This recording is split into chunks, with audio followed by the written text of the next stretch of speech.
Alright, what's going on, you guys? It's your boy 360 Stacks in this thing, baby, representing TKOG. Oh, wait, where we at? There we go. There we at. And today I decided to play a new deck. I decided to play Phantom Knights. Luckily, I played the deck in the past. The combos are a little different now because, when I played Phantom Knights, it's really been that long. Last time I played Phantom Knights, Cherubini actually wasn't a card, but Isolde was. So we were just using Armageddon Knight and Greffer, and we are using Isolde to dump, and we would end on Rusty, and what we were going for is either a Ring 4 like Dweller or Evilsworn Nightmare plus Fog Blades. That's what we were doing back then. But now the deck has definitely, I kind of feel like it just transitioned through this evolutionary phase where it can do everything it used to do but more. It has a lot more access to extenders now. It can play through hand traps better than most combo decks that I've seen. It has a very good grind game, resiliency that I love. The durability of the deck, just to stay in the game past turn 2 is a really big deal. I like how it floats. I like how good it is going second. Your engine cards can break boards by themselves. You have a favorable matchup against most control decks, and you can break a lot of combo boards as well. Deck's really, really good, you guys. There's nothing really bad that you could say in the regards of saying, oh, Phantom Knight's a bad deck. It's not a bad deck at all. So I finished 3rd place today at locals. Normally, if you guys notice about me, I like to take my decks to locals because I can do tests with my friends and test at home and stuff like that and test online, but I like to go to locals because A, I get to experience better players and more meta decks. B, I get free packs most of the time. And also C, I get duel footage while I'm testing a deck, so you guys get a profile that's been thoroughly tested, as well as duels to solidify the statements that I make in the profile. So if you guys haven't done so already, please consider subscribing to my channel. Leave a like if you liked the video, leave a dislike if you did not like the video. Also, if you want to support my channel in any way, shape, or form, I recommend either clicking the notification bell, right? Either joining my Discord, which is absolutely free, or becoming a member of my Patreon.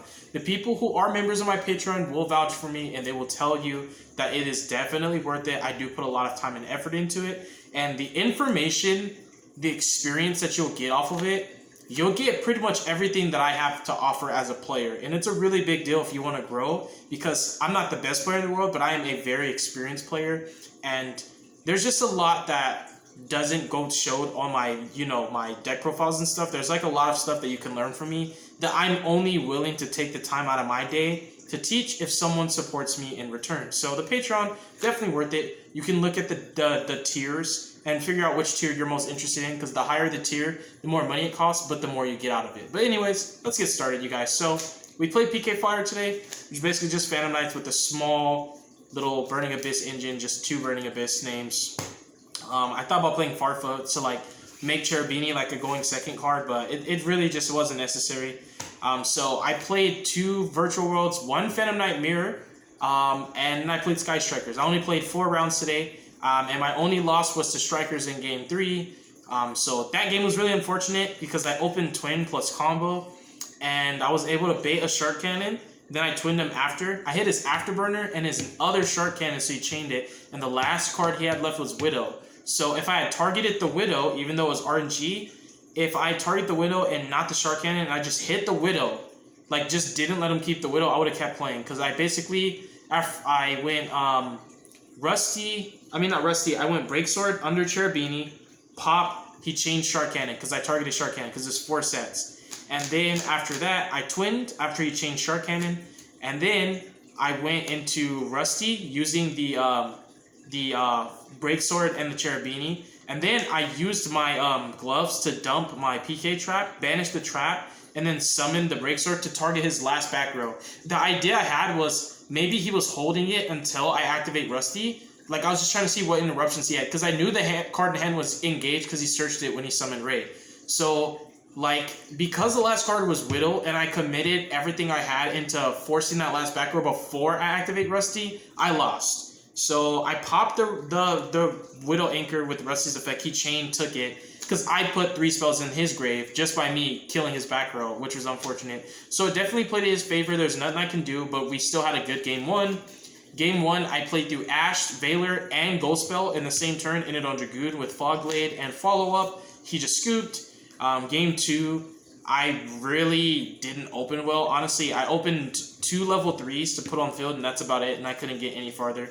And then against Virtual World, I 2-0'd both my Virtual Worlds, and I 2-0'd my Phantom Nightmare. I have the duels to upload for you guys. All those duels, every duel I had today was great. Like, they were all good. I like the duels where you just really don't miss a play, and your opponent doesn't misplay, and that's where like the duels are really fun and interactive, even if the deck you're playing might not be. Just in the sense that both players know what they're doing, and you get that back and forth, break my board, you break your, I break your board, and we just kind of just keep going. That's how the Phantom Knight matchup was. Virtual Worlds, unfortunately, I dominated both of them, so there was not any back and forth. I just literally, like, I just destroyed both the Virtual World players that I went up against. Phantom Knight was probably the coolest duel I had, though. I opened really well going first. He tried the best that he could, so I did like a 300 IQ play. I summoned Dragoon, I opened Imperial Order, Droplets, and then Fog Blade, and I searched the other one in my combo. And basically, I think I had, it was Imperial Order, Droplets, Fog Blade, Tour Guide, Kagemusha Knight. And I comboed, I summoned Dragoon, I set my whole hand, and he didn't even pay attention. Because, you know, sometimes people have like one more card and they'll like lay it there so it looks like Spoiler Trap, but it's actually hand. He thought there was a card in my hand and there wasn't, so he played around my Dragoon. But I knew I was playing the mirror match, so I knew that just my 2 Fog Blades and my Droplet and my Order was enough, because I knew Order would kill certain extenders.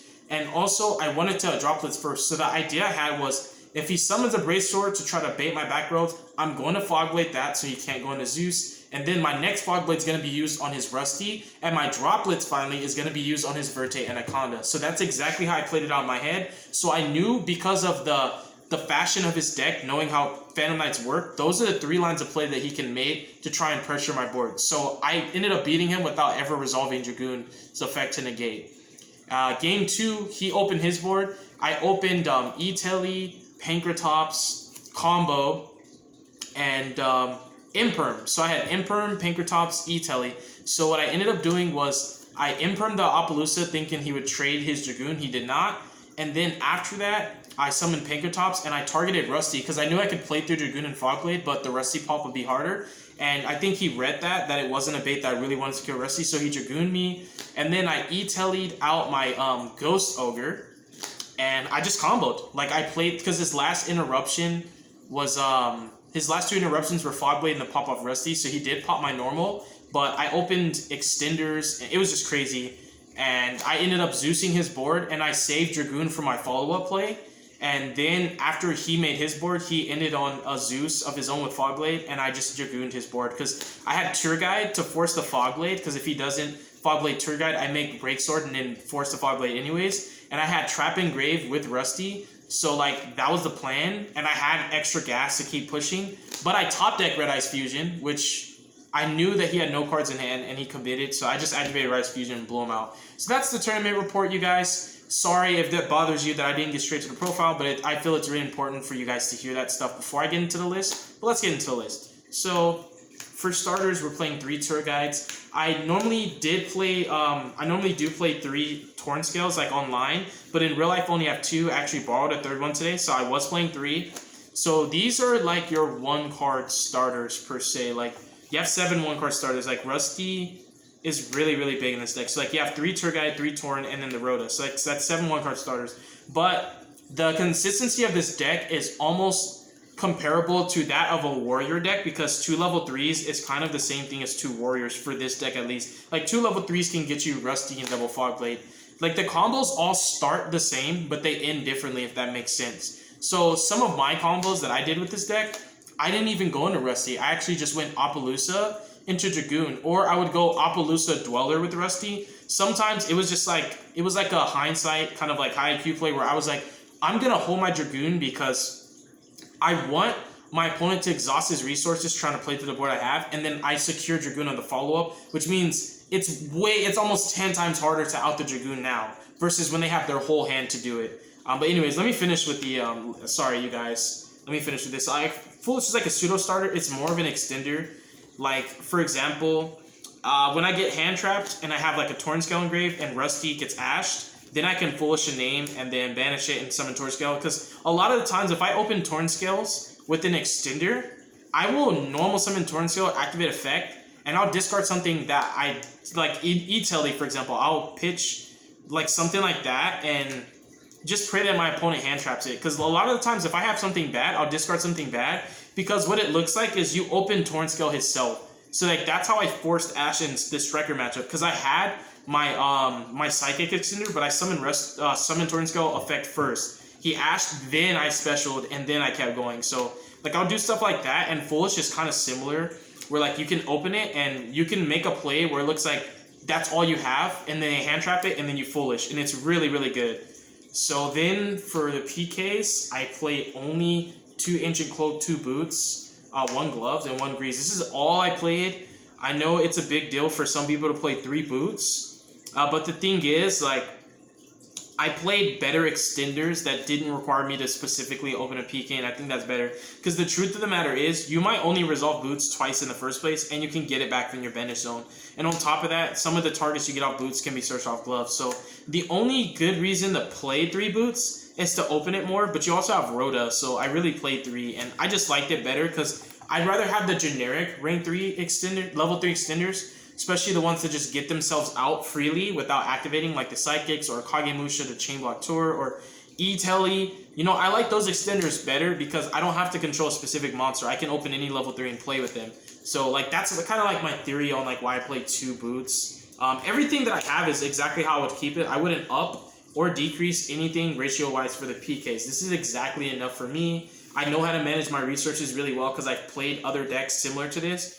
Like, if you're good with Shaddolls, you can pretty much play any deck and have really, really good resource management. Because Shaddol is like one of those decks where you just naturally have training wheels already from playing that deck. I played just 2 BAs. I don't play a third in case you draw it. Because the gist of it is, to be honest, if you open Graph in Tour Guide, you just summon the Graph off the Tour Guide. If you don't open Tour Guide and you open one of these, it's just an extender that you summon when you have your Cherubini. So there's like no worst case scenario. I wouldn't play an extra target just in case I draw a Tour Guide plus one of these, because the truth of the matter is Tour Guide still makes Cherubini, and if you open the BA, you just summon it and there's your extender. So I really just, the only one that I would want to play is Farfa, so that Cherubini, if my opponent's holding a negate, I can use Cherubini to force the negate for cost and then keep playing. So Farfa is something you can definitely test with. I've played it and I've not played it, so I know what it feels like to have it and to not have it. For extenders, I played 3 Kagemusha.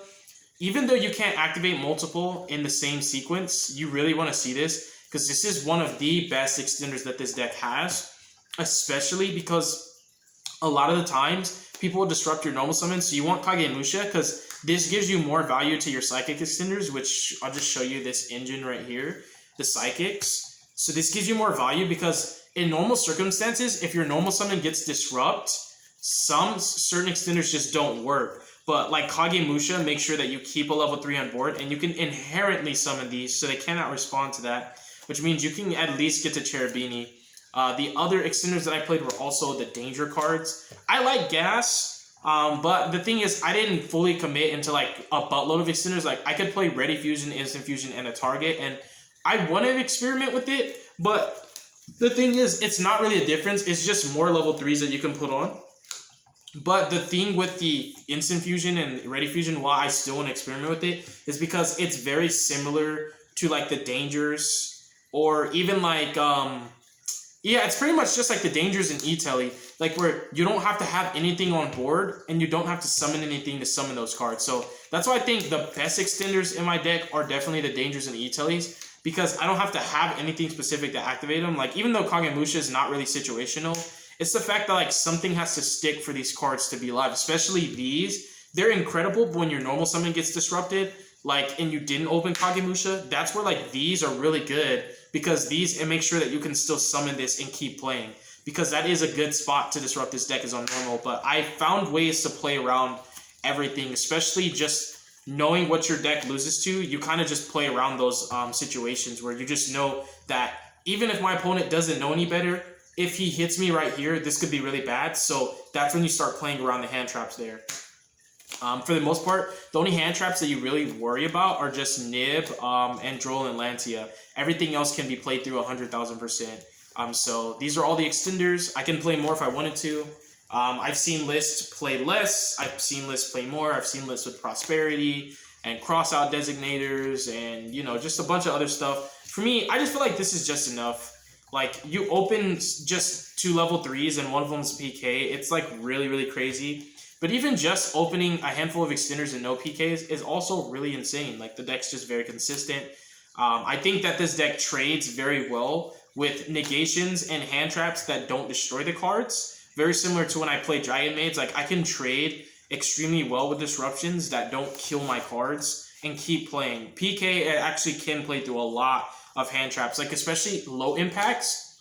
To stop this deck's turn if it opens good, you need to open 4 low impacts and you have to hold one for the Verde. Like, if your low impact is not an imperm also, this deck will make Appaloosa even through your Ash in your belt, and you won't be able to Valor the Verde Anaconda. So you kind of like have to open imperm if you don't want this deck to make Dragoon, which is like makes it even better. So yeah, I don't think I really changed anything as far as this goes, but the rest of the deck is like more defensive. So like this is all engine, this is all gas. The rest of the deck's like text. So I mained hand traps. So like this is, I'm gonna explain like this theory right here, because you guys have heard me say so many times that I just feel like hand traps aren't good enough. So I definitely feel like this is worth explaining so that people feel like, oh, you're a hypocrite. No, I'm not. So I'll explain why I play hand traps. Like, these are my going second card. And when I say going second, I include the Dragoon engine, because it really is like the way I see Dragoon. When you play a deck with Dragoon in it, it's like playing Crossout without never drawing it. And I think that flies over a lot of people's heads, because people really just don't understand the sheer power of playing this engine, that no matter what part of your combo gets hand trapped, if they do not trade with the bodies, you make the Dragoon. And the unfortunate reality is they have to hand trap at certain points, because if their hand traps are monsters, you make Appaloosa. So they have to try and stop you from making Appaloosa. Otherwise, Op will protect the Verde. So you pretty much have to like always open multiples no matter what. And if they're low impact, it's just really bad. So it's like playing Crossout without actually playing Crossout. And that, like I said, it will fly over people's heads. But like, if you understand where I'm coming from, what's understood doesn't have to be explained. But yeah, the Dragoon engine is essentially like always having Called by the Grave in your hand if you can combo, even though you don't have Called by, because it allows you to play through even more. And at the end of the day, it's your last resort. Some people will even hold the imperms for this, meaning they let Rusty resolve.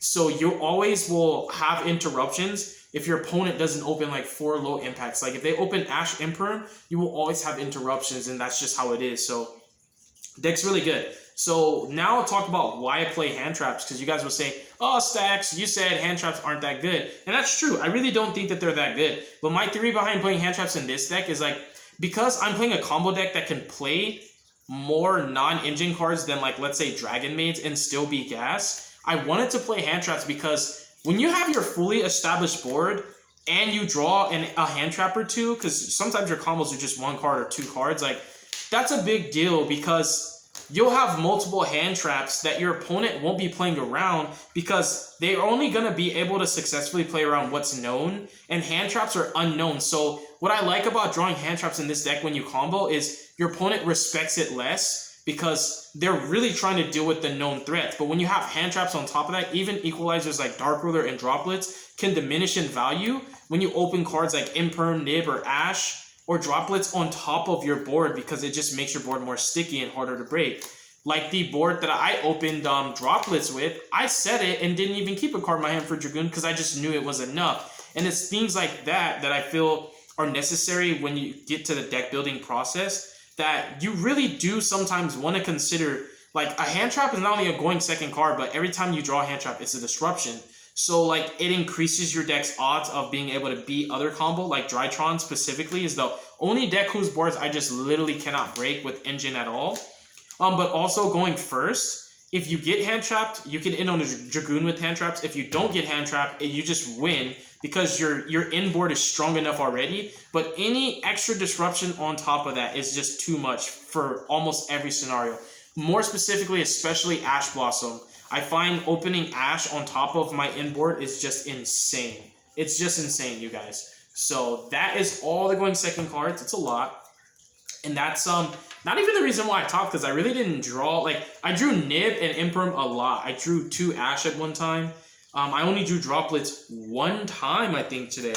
Yeah, it was really weird. I drew too much engine almost every game, but my engine was just so strong. Like, I broke V-Dub boards with engine. I broke the PK board with engine. I broke the striker board with engine and a twin. So for the traps, I just play 5 PK traps. I like playing a different name because it comes up all the time. To be able to extend more, you need a different name because fog's once per turn. So I always like having an extra name to dump. Because this, if I didn't play this, I would never be able to end on Appaloosa Dweller Dragoon Fogblade. And Appaloosa Dweller Dragoon Fogblade is like just game. Especially against like Drytrons. If you're playing against Drytrons, Dragon Link, Virtual World, the PK Mirror, Shaddolls, almost every single deck except like Sword Soul and Flender, you're going to make Dweller on top of your inboard and they're going to scoop. Because like now, even if they have Dark Ruler, like you put them under Dweller and you have Fogblade. And on top of that, because of the nature of that combo, you get Rusty in the Grave. Like, it's just insane. It's really insane. Like, I make Dweller and then I go Rusty and then, you know, pop and bring it back. It's just crazy. Like, so you need an extra PK trap for instances like that. And even just to be able to play through more disruptions. And then the final trap, I mained Imperial Order. I normally side cards like these that are only good going first. But I main decked it to make space in the side deck. And it's just crazy. Like, the only game I opened it, I didn't need it. But it just felt insane just to draw it, honestly. So, I'm going to check time real quick. Let me just see how I'm doing here. 21 minutes in. Alright, that's pretty good. My packs, by the way, all these past times I've been topping, I told them, hold my packs for when Burst of Destiny comes out. Because I do not want Ancient Warriors anymore. These are the packs that the locals is still giving out. These packs. They gave me these on entry. But when you top, they make you pick like 14 of these. I don't want this set. I want burst. So that's why I haven't been opening packs also in my videos lately. So extra, I play Link Spider. This card comes up a lot. You really do want to play it. Not just to play through Nip, but sometimes you have to play it just to make Dragoon in certain combo sequences. I do play Cherubini. This card is comparable to Isolde in almost every way, shape, and form. This card also is very, very cracked going second. This is high-key MVP against V-dubs. Card's crazy. Oh yeah, so I also forgot to explain why I play the one Ogre. It totally flew over my head and I'm glad I caught it. Because this card was MVP today. So, like, I play Ogre so that E-Telly can be a going second card. So, like, E-Telly is not just in an extender. E-Telly is a going second card, and I'll explain that to you right now because I almost forgot. So, I used E-Telly today to out Chuche because I knew on Summon of Cherubini that he could Chuche pop. So, opening E-Telly was crazy because I E-Telly'd out Ogre first before I made the Cherubini so that Ogre can out Chuche. So, I nibbed the VW player, and he passed with Chuche and called by, and I Ogred the Chuche, and I used Break Sword to pop the called by, which was really crazy. And this card is really, really good against a lot of decks. The nature of it is because it pays cost, and the effect doesn't matter. So paying cost lets you trade really well. And then on top of that, making Break Sword in this card's zone before you combo is how you neutralize back rows. It's how you deal with threats that you've already baited. Like if you've traded with the Savage, you kill the Savage before you combo because you want to do that first so that just in case Rusty doesn't resolve, you've at least neutralized the threats there so that you were able to successfully break the board after you baited the negates, even if you couldn't get to your full end board. So this card is really, really good because like Break Sword in this card's zone is just cracked. It's just insane. Like I high-key almost want to play the Crusadia monster, Crusadia Reclusia, and just summon pop. But yeah, E-Telly's also a way to out Appaloosa going second. So like especially against Tri when they make Revolt Op, they basically have to decide, do they want to keep Op or do they want to actually use Revolt to trade with your E-Telly, which is insane. And because because Appaloosa is better against this deck than one Banish most of the time, because like if you didn't open well, they can banish your normal summon if it's the Torn Skeleton. But if you open like Tour Guide or just a bunch of extenders, that's where like the Revolt's not that great because you could still make Dragoon pretty much no matter what, which is a big deal because they have enough bodies on field where you can actually kill them through the Dragoon. So like yeah, you E-Telly out Ogre, and the first time they activate Op, you chain Ogre. So essentially it makes it to where you only get Opt once and you kill the Op. So like you trade with the whole body. So yeah, E-Telly is actually really insane. There's like a lot of like little scenarios that seem niche. But like E-Telly is a going second card in certain instances, and I really wanted to point that out. I'm sorry. I'm really glad I remembered because that's a big deal because that actually came up today, E-Telly for Ogre. And that's why I played the Ogre and I forgot to explain it. So, play Cherubini. I play Masquerena. Sometimes instead of ending on Appaloosa, like if I see that they do not nib me once I have Cherubini, Levier, and my Ancient Cloak, and they don't nib me, then I know it's safe to not play around nib anymore, because they have to nib there, unless they have like nib Ipern. And if they had that, I pretty much was not going to be able to establish anything besides Fog Blades. So I'll make the IP instead of going op right away. So I go into op on their turn, or I go into Unicorn, or I even go into the Goddess on their turn, which is really, really crazy. I like this card a lot. This is how I out towers. Like, if you're ever wondering, like, how do you deal with the Adagnister matchup? Like, you just out it with this. Like, you out, like, Towers S monsters. If you bait Dragoon and you have to throw Battle Phase to kill Appaloosa main phase 2 in your combo, you can get rid of Dragoon with this. These cards are really, really good. MVP, Verde Anaconda, Rusty, definitely the best card in the extra deck by a long shot. These two are MVPs. These let you combo, but they also break boards going second. They're really insane. I played op. I played double Breaksword. I think it's correct to play 2. It comes up a lot. Breaksword is a very, very, very nutty card in his own deck, because he's pressure, he's follow up, he's disruptions through Rusty on your opponent's turn. We played 1 Levier. I did not play the Utopic Future package because I just don't like the extra deck space it requires, and all that work you go through to make it, you're losing more resources from your extra deck to make that card. And even though it's an insane boss monster, I like just being able to transition into nib. It's a lot easier to do because you just already have Cherubini summon off Seer. You make 1 rank 3, then you go into op instead of making the rank 3 summoning and then burning another extender, which actually makes you lose more value to nib as well. So I just like making, it's not that op is better than future, it's just that it's more convenient to make. So yeah, the Draco Future card's crazy, but from a competitive standpoint, you just want to go for Appaloosa because you can make it in more scenarios. You can also make op before you combo, which I've done, and you can't really make future before you combo because you have to combo somewhat to do it. So you have to get engine online first to make multiple rank 3s, which means like you're losing even harder to nib. But sometimes you can opt before you even make Rusty, which is really big. And I played Abyss Dweller. I would never play a deck that can make Dweller and not play Dweller. It's just too hard to not play. It just wins games by itself. And then Zeus, and then Dragoon for the extra deck. So yep, that is it. Thank you guys so much for watching my PK profile. Let me know in the comment section below how I did. Have a wonderful night. Y'all be safe. Peace.